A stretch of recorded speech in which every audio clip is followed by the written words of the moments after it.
అలా కొన్ని సంవత్సరాలు అయిపోయింది, వేల సంవత్సరాలు అయిపోయింది. ఆయనలోంచి బయలుదేరిపోతోంది తపోధూమం. దేవతలు చూశారు, అమ్మ బాబోయ్ ఏమి వింజుడి తపస్సు, మహాదేవా అతని తపస్సు సామాన్యంగా లేదు, మీరు వెళ్ళి ప్రత్యక్షమవ్వండి అన్నారు.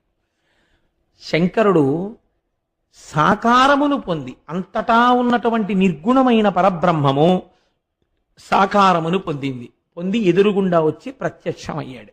చేతితో స్పృశించాడు, బహిర్ముఖుడయ్యాడు వింజుడు.